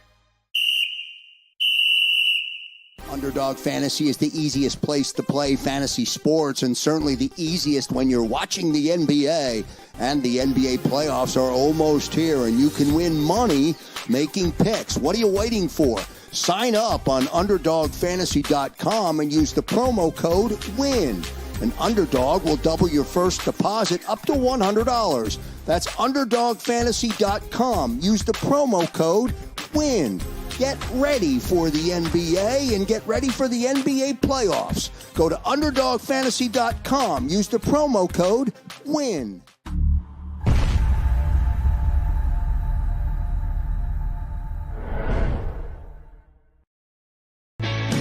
Hi everybody, my name's Jason Lombardi. I'm an inspector at DryTech. At DryTech we offer three major services, the first one being basement waterproofing, the second service we offer is foundation and structural repairs, and then the third service that we offer is mold remediation. If you feel you are having a waterproofing issue, give DryTech a call or check us out online.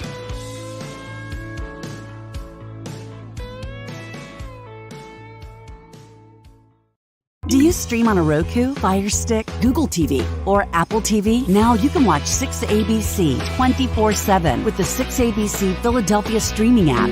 For the big story on Action News, search 6ABC Philadelphia and start streaming today. EAGLES, Eagles.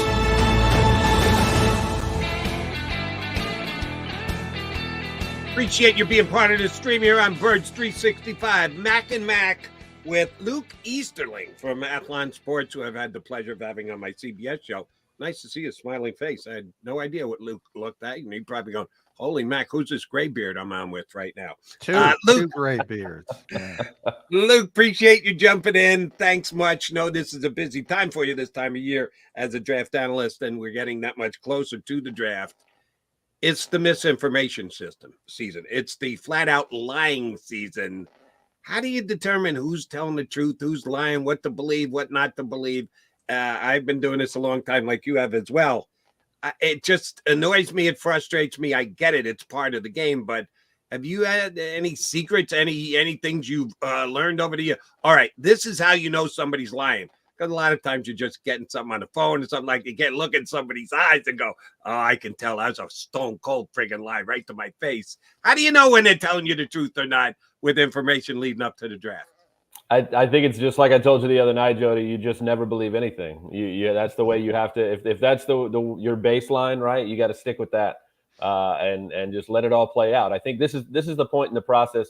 You guys remember a few years back when they pushed the draft back like 2 weeks, and it was in like the first week of May, and it was even worse because we had like 2 more weeks of this nonsense and this garbage over and over, and everybody was like, okay, we're never doing that again. It was already bad enough, and so I think that. This last few weeks is always the worst, right? Because all the hay's in the barn at this point, right? You've evaluated all the players. You've had the combine and most of the pro days at this point. there's nothing else to do except throw out rumors and try to, again, if you're a team, maybe there's a guy that you're worried isn't going to get to you, and maybe you throw some things out there that, you know, might encourage teams to avoid that player so you get a chance to get him without trading up. So at this point, I caution everybody in terms of the rumors, just focus on the players, focus on what your team needs, focus on what the players, you know, bring to the table. If anybody says, hey, you know, this crazy thing is out there and this team's going to do this, I'm telling you, man, like if information is getting out there, it's because somebody wanted it to. And if somebody wanted it to, it's probably not the truth. Yeah. To Jody's point, how do you know? If somebody opens their mouth, you know, because they're doing it for a reason. Yeah. I mean, and to a certain degree, that point, Luke, I've always hated the terms rising and falling that you often see in the media. And I've been guilty of it. We all have over the years. But if somebody is rising and falling, it's because we found out about them. It's not because they're rising and falling in the building. It's not like somebody wakes up one day and goes, oh, we just found this kid. Right. So that part I always hate. But we'll start with, I guess, Washington at number 2 overall, because that's where the draft starts, right? We know Chicago is going to take Caleb Williams. So you have your pick of the quarterbacks at number 2 overall. What's your favorite flavor for the Washington Commanders? I mean, my favorite is Jaden Daniels, and for a couple of reasons. I think first of all, McCarthy's not even in that conversation for me. I think I have Michael Penix Jr. ahead of JJ McCarthy just in terms of a general, you know, my rankings, which are more of a, you know, most of us in the media, we do this in a very general, you know, big picture sense. It's very different than what each individual team does in the way they stack their boards. But, you know, JJ McCarthy is the 5th best quarterback in this draft to me. I think Michael Penix Jr. is ahead of him. So the conversation for me would be, you know, assuming Williams is gone, it's Jaden Daniels or it's Drake May. And while I think Drake May is probably better from the pocket and he's a good enough athlete to make things happen on the run when he needs to and pick up a few yards when you need him to, I think he's a better athlete than people give him credit for. You know, it's hard for me not to look at Jaden Daniels and see Lamar Jackson all over again. I'm with you. I said the same thing. Part of it is playmaker. Yeah. Sorry. Yeah. And not just that, it's the elite game breaking speed is really what like puts him over the top, right? Because if you're comparing them as passers, I think there's similarities between May and Daniels, and it could really be just, you know, which guy did you sit down with at dinner and have a better feel for? You know, that could actually impact it. But with Daniels, we saw the same progression as a passer, particularly from the pocket, particularly when throwing outside the numbers and pushing the ball down the field, which are the hardest things to do and to get better at. Lamar Jackson did the same thing his last year at Louisville, right? He went from a guy who was catch, look for your first read and take off, to a guy who was understanding how to sit in the pocket, how to dissect what was going on, how to make tight window throws over the middle and outside the numbers. He made such a huge progression that last year at Louisville. That's what we saw from Jaden Daniels that last year at LSU, was finally that clicking as a passer that showed I can do this from the pocket. And, oh, yeah, if I get to the second and third read and nothing's there, I can also run 4-3 and literally outrun the entire defense and eliminate angles and make everybody look stupid. So that's, again, what sets him apart for me. He made the progression as a passer. I'm confident enough in him as a passer. And the speed is just, you can't teach that. That's the kind of stuff that defensive coordinators have nightmares about. I'll give you my one reservation on Jaden Daniels, and I'll take it back to an Eagles situation 25 years ago. Eagles drafted Bobby Hoying in like the 3rd or 4th round out of Ohio State, and he got into a game in his rookie year and threw for 350 yards. They're ready to build a statue for him down at the vet because he had one game in the middle of it. And I tried to tell everybody, listen, he was really good at Ohio State for a specific reason. He was surrounded by first-round talent. Eddie George, Springer on the offensive wide receivers. Can we wait a little bit and see if he actually can raise other people's levels, or did his teammates raise his? And, of course, Bobby Hoying fell flat on his face. That scares me about Jaden Daniels, because both of his wide receivers are going to go in the first round here. Neighbors might even be like the 5th pick in the draft, and his secondary wide receiver is also going to go in the first round. Do we know that Daniels got that much better, or just man, he had talent to throw to, and those guys got separation, and a lot of quarterbacks could have put up the numbers passing he did. I think there's a lot to that, and they'll probably have the same argument about Penix, right? Elite offensive line, had all those weapons around him. Can he do it if he doesn't have that? And I think the biggest thing with Daniels is if you really look at the film and you go down play by play and see what he did on those plays, he made throws that it wouldn't have mattered who it was. You know, he put the ball where it needed to be put, and sure, it helps when you have those guys.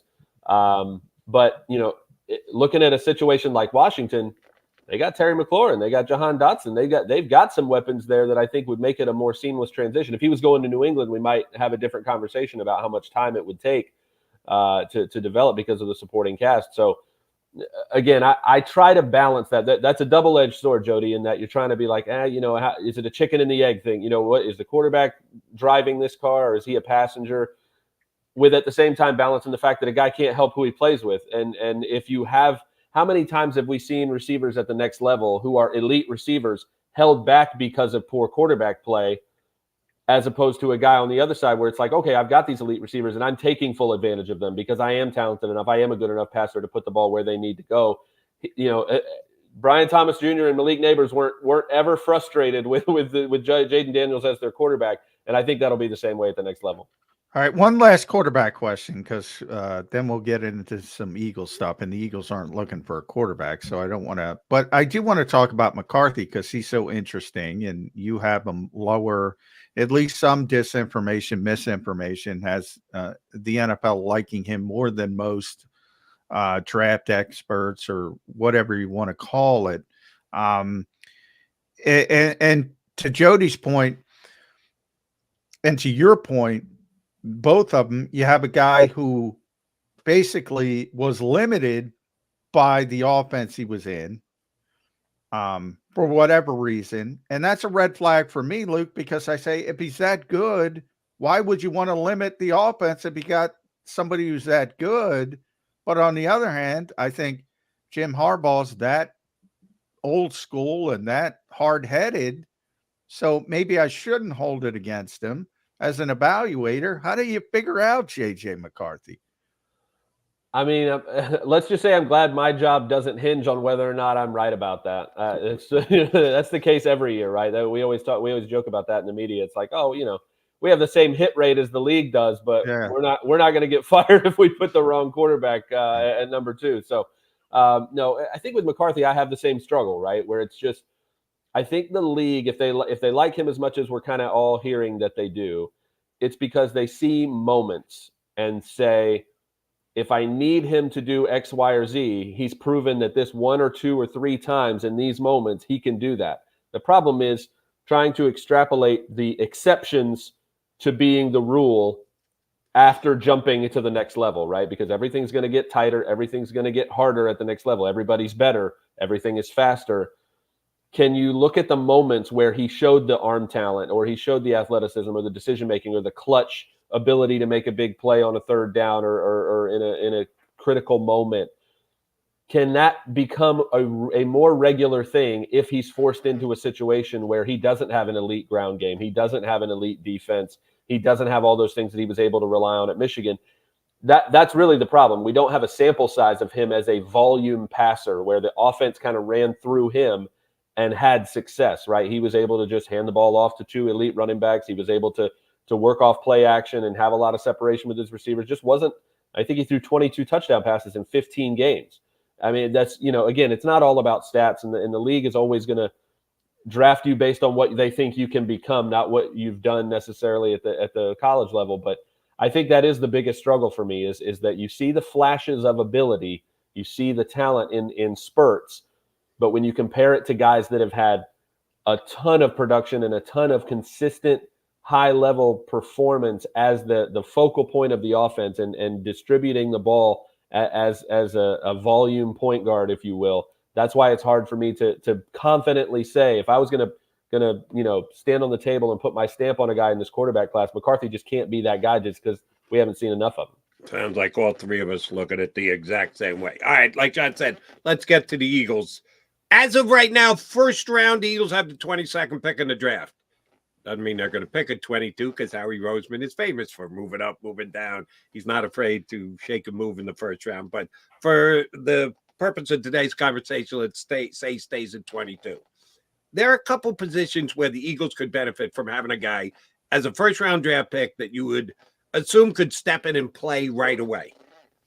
Cornerback for sure, offensive line, I would say interior. John says swing, start him inside, move him outside at some point, replace Lane Johnson. I understand the philosophy.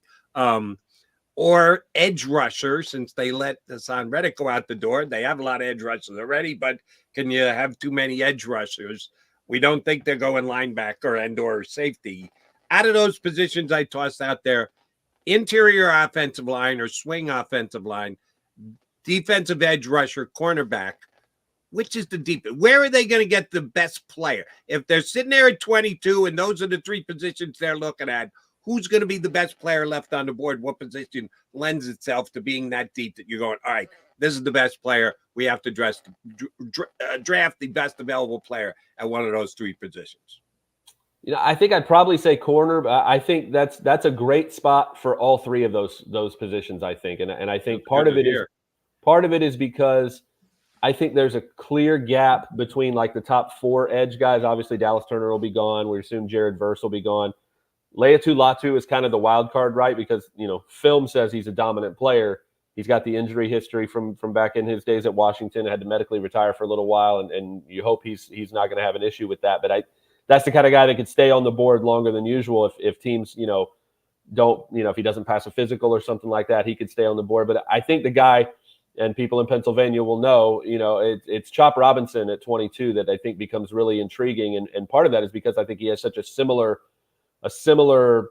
skill set, body type, all of those things to Haason Reddick, who just went out the door, and even Nolan Smith, who they just spent a first-round pick on. He's that, you know, smaller but elite explosiveness, speed off the edge, great athlete, versatile. He fits that mold that Philly seems to like in terms of their edge guys. So that's the guy I think would intrigue them as the edge guy, because I think after Chop, I think I'd probably wait until day 2 to touch any of the edge guys. But the corner class is going to be interesting because I don't think we get a top 10 corner in this draft. I don't think the first corner comes off the board until outside that range. And then, you know, probably Quinyon Mitchell from Toledo, probably Terrion Arnold from Alabama are off the board.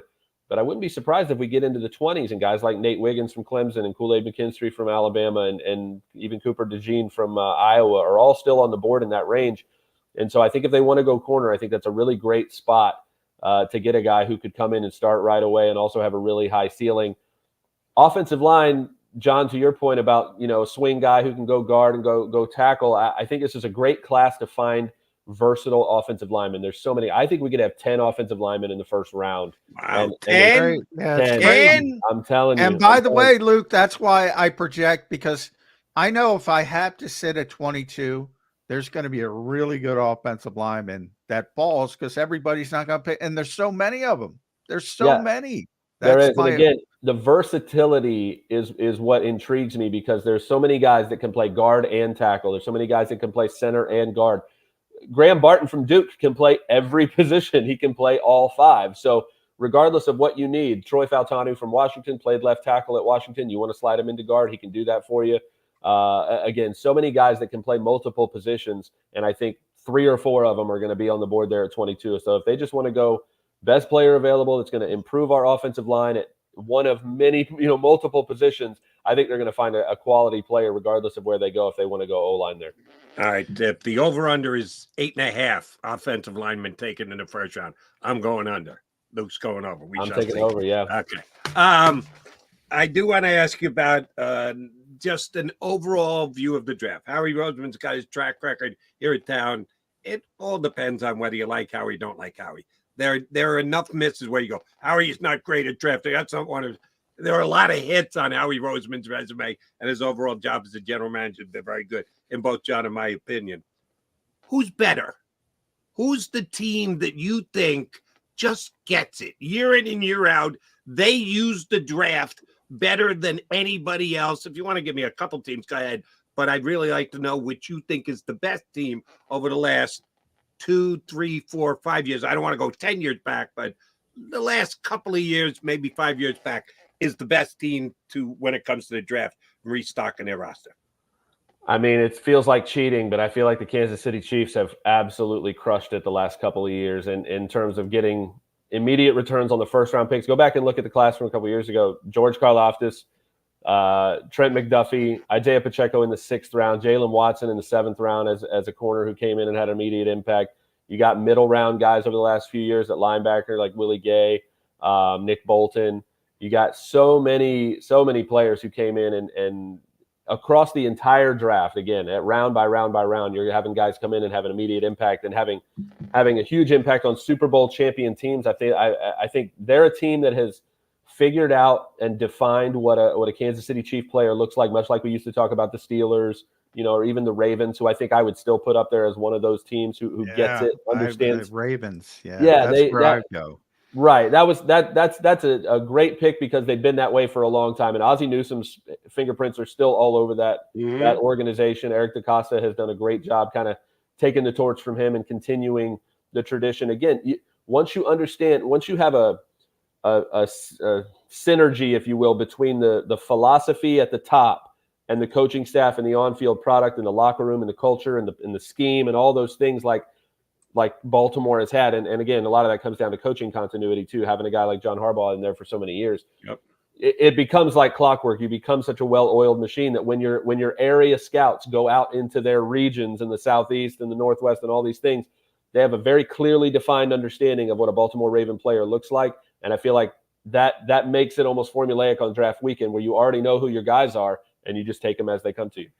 Yeah, to piss Eagles fans off a little bit, I'll also throw the Cowboys in the mix because I think Will McClay is the best personnel guy in the business, and nobody knows because Jerry's got such a high profile. But the Cowboys don't sign free agents anymore, but they draft a lot of good players. I think they're in the conversation as well. But Baltimore, to your point, Luke, they are so consistent, and you can never go wrong with Andy Reid. Brett Veach, who was here with the Eagles with Andy Reid. Andy just teaches people the right way. So the Chiefs are a good selection. I like to ask all our draft people, Luke, 2 questions. The first, how many real blue chip players do you have in this draft? Where is that cutoff? And the second, you brought up one with Latu. There's always one guy we think is going to be a first-round pick that ends up not being a first-round pick. And it's usually because of medical reasons. Yep. Kool-Aid McKinstry could be in that for me because of his Jones fracture. If you had to predict somebody we all think is going in the first round that isn't, that's one question. The other, how many real blue chip players at the top of the draft do you have? I think I'd probably agree with you about McKinstry. I think it's as much about the Jones fracture as I love the depth of the cornerback class. And so I think if teams are sitting in the 20s and they're like, man, I really like his film, I like the tools there, but I think I could get a similar player in the second, which I think they probably can with a guy who doesn't have a medical issue or a concern. Maybe they are a little shy to spend the top 25 pick, first-round pick on a guy like McKinstry if they know the quality they can get at corner on day 2. I wouldn't be surprised there. I'd be shocked if Latu gets out of there. I feel like he's just too good on film. Pass rushers are just too hard to find. And he's so polished with his hands, his pass rushing plan. He's so prepared for every opponent. I feel like somebody in the teens or 20s is going to just say, like, whatever, I'm just going to take Latu. And again, the medical evaluations for each team are going to play into that. The blue chip players, I think we got 3 quarterbacks and 3 receivers at the top that headline the class. This is a rare draft class, man, where you got 3 quarterbacks, in my opinion, who any other year would be easy number 1 overall picks. I think that of May and Daniels, if this wasn't a Caleb Williams draft. I feel the same way about the receiver class. And Marvin Harrison Jr. is the Caleb Williams of the receivers, where I still think he's the easy best one. But any other class, I mean, Malik Neighbors, Rome Odunze from Washington, I'd put in that same conversation. You can kind of interchange those guys. All of those guys in any other class would be the easy wide receiver 1. I would put Brock Bowers in that conversation. So we're at probably 7 now. Again, I don't expect him to go in the top 10 necessarily. Maybe the Jets at 10, just because of the positional value there. But I think as a football player, I think he's one of the top 7 or 8 players in this draft. Everybody after that, I feel like has some questions. Even a guy like Joe Alt, the tackle from Notre Dame, I feel like he could be there. that I feel like he's more finesse than power. He's not as complete of a tackle as I kind of like him to be. He's still 20 years old, so he's got so much time to grow. Obviously, his dad was a Pro Bowl tackle at the NFL level, of course. Dallas Turner, I really like from Alabama, but I think he's still more athlete than football player at this point. I think there's some development there. Ton of upside, but in terms of being a complete player right out of the gate, I think it might take a little bit of time. So those 7 at the top are really the ones I'm the most confident in. It's just such a ridiculous draft for quarterbacks and receivers. But those top 3 in each of those positions are just elite players, I think. And I like the way that John phrased it as a blue chip player, because it just annoys me when someone says there's only 7 first-round grades that they put on guys. There's 32 guys taken in the first round, so you got to have 32 first-round grade. Somebody's got to get drafted, so somebody slapped a first-round grade on them. I like the blue chip designation better. And if 7's your number, that's a good number. I asked you about the best team. Now I got to go the other direction. Who's the team who screws it up year in and year out? Maybe that we could go a shorter term, maybe just 1 or 2 years rather than have to go. Because if you've been doing it for 10 years, then why the hell are you still in your position? You should be well fired by then. So who's coming into this draft? You go, yeah, I got no faith that they're going to make the right picks. I don't know that it's a team that I don't have faith in anymore. I'm excited to see them bounce back, but I think the moves that the Raiders made over the last handful of years, the Mike Mayock, my buddy Mike Mayock, great guy. And again, we all love Mike. Yeah, we all love Mike, right? I mean, I've been doing this for a long time. Cleveland Farrell, I'm still shaking my head. Yeah, nobody who works in my line of work has anything but respect for Mike's work. But again, just the tenure that they had there just seemed like, with him and Gruden and the owner, like there was no, again, complete opposite of what we talked about with Baltimore. No defined, this is what we're looking for. This is, how we're filling needs. And again, the Farrell pick, again, was a huge question mark to me. You had the Damon Arnett pick, which obviously, kind of maybe shows a lack of background, and there's so many things there that I scratched my head with so many moves in that era. But now, again, the hope, the positive part of that for Raiders fans is you got a whole new front office, whole new coaching staff now with, not last year, but AP's now the guy. He knows it's his room. Seems to be resonating with that locker room, and they seem to be developing a clearer understanding of their culture, a clearer understanding of what they want in that locker room. And I think that definitely brighter days ahead for the Raiders. But man, that was a rough stretch there for 4 or 5 years. All right, at Luke Easterling, make sure you follow Luke on X. Does a tremendous job there. Athlon Sports, you can read them there. Athlonsports.com. I need a slot corner early on day 3 of the draft, Luke. The Philadelphia Eagles have a big issue at slot corner. I don't want to take them at the top 22, 50, or 53. But I've heard from different draft people that it's deep at corner when it comes to guys who can play inside. Do you agree with that? And there's somebody who you could say, wow, if this kid gets some sound and patient coaching, and Vic Fangio is the new defensive coordinator, nobody does it better than Vic when it comes to teaching, that can hit the ground running and be a slot cornerback in this league. Yeah, I think it's a great year. Again, the corner class is so deep, and there's so many nickel guys. I think day 2 is going to be full of them. So if you're waiting until day 3, the pickings will be a little bit more slim. But a guy like Chris Abrams-Drain from Missouri is a guy that I really like in the slot. Chow Smith-Wade from Washington State, who had a fantastic Senior Bowl game, had at least 1 pick, I think maybe 2 in that game. So again, guys that are, guys in the slot tend to be smaller, but they also tend to be more physical because they have to be, right? You've got to be shifty in those tight spaces, but you're closer to the line of scrimmage. You've got to be tough. You've got to be able to shed blocks. So a lot of these guys can be smaller. Obviously, I really like Mike Sanders still, but I think he's going to be off the board on day 2. Elijah Jones from Boston College is another guy who's a very versatile guy. He can play inside, outside, and I think normal class, he probably goes day 2, but there's so much depth at the position. I wouldn't be surprised if he gets pushed down a little. DJ James from Auburn is another guy that would make sense, who can play inside and outside. A lot of versatile guys, a lot of guys who can play that nickel spot. I think the college game is getting better at preparing those guys for NFL defenses by valuing that spot. And those are a few names that you could see leak through to the early day 3 range. Sounds like Johnny's caught between a rock and a hard place in that Eagles pick 50, 53, and then don't go to 120. He doesn't want to use 53. At 120, that's why I'm ready to jump in and get myself a slot corner. And you're telling us there could be a run on him in the third round. That'd be a little late at 120 in the fourth round. But great stuff. Luke, appreciate you coming on with us today. I appreciate you coming on my CBS show a couple times over the last few months. I'm going to try and get you up again before the draft. Thanks for doing it with us today. We'll get you back on again. My pleasure, fellas. Enjoy the ride.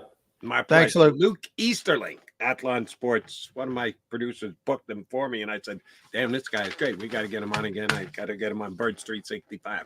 So we did. Good dude. Good info. Appreciate him jumping in with us. All right, McMullen, McDonald coming back. Only got a couple minutes left. We'll make the most of it by putting a bow on the show.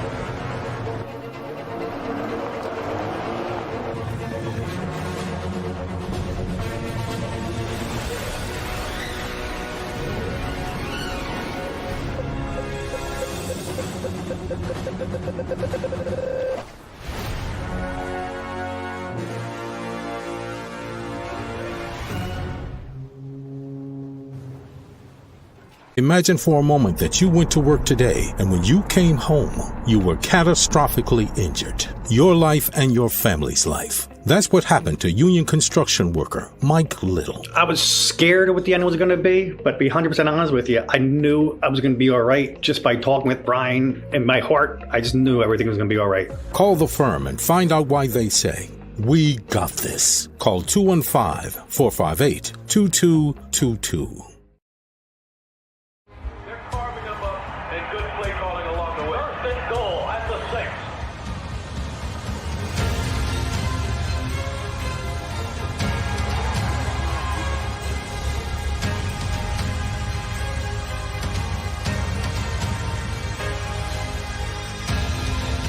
Field of life, First Trust Bank is there for you. Champions on 3. 1, 2, 3. Because Philadelphia dreams deserve a Philadelphia bank. Underdog Fantasy is the easiest place to play fantasy sports, and certainly the easiest when you're watching the NBA. And the NBA playoffs are almost here, and you can win money making picks. What are you waiting for? Sign up on UnderdogFantasy.com and use the promo code WIN. An Underdog will double your first deposit up to $100. That's UnderdogFantasy.com. Use the promo code WIN. Get ready for the NBA and get ready for the NBA playoffs. Go to UnderdogFantasy.com. Use the promo code WIN.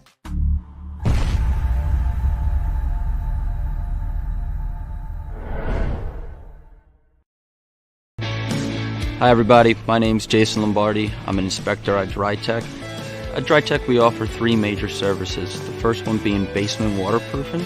The second service we offer is foundation and structural repairs. And then the third service that we offer is mold remediation. If you feel you are having a waterproofing issue, give DryTech a call or check us out online.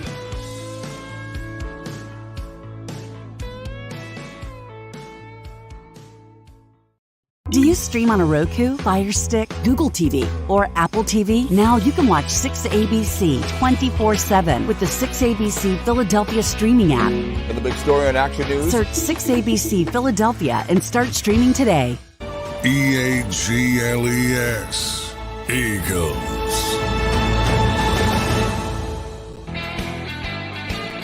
Mac here with you on Birds 365. Definitely want to thank Luke Easterling for coming on doing a whole draft thing with us. We'll have a bunch of guys over the next few weeks to jump in and be part of the build up to the draft, which this has become a bit of a key draft for the Eagles, John. I like your phrase that you use all the time, draft proofing the roster with free agent additions and the like. They've done okay. Draft proofing is nice, and draft proofing is mostly guys that you think of as depth and backup guys and the like. If a guy is going to step in and start for you at one of your 222 starting positions, that's more above and beyond draft proofing.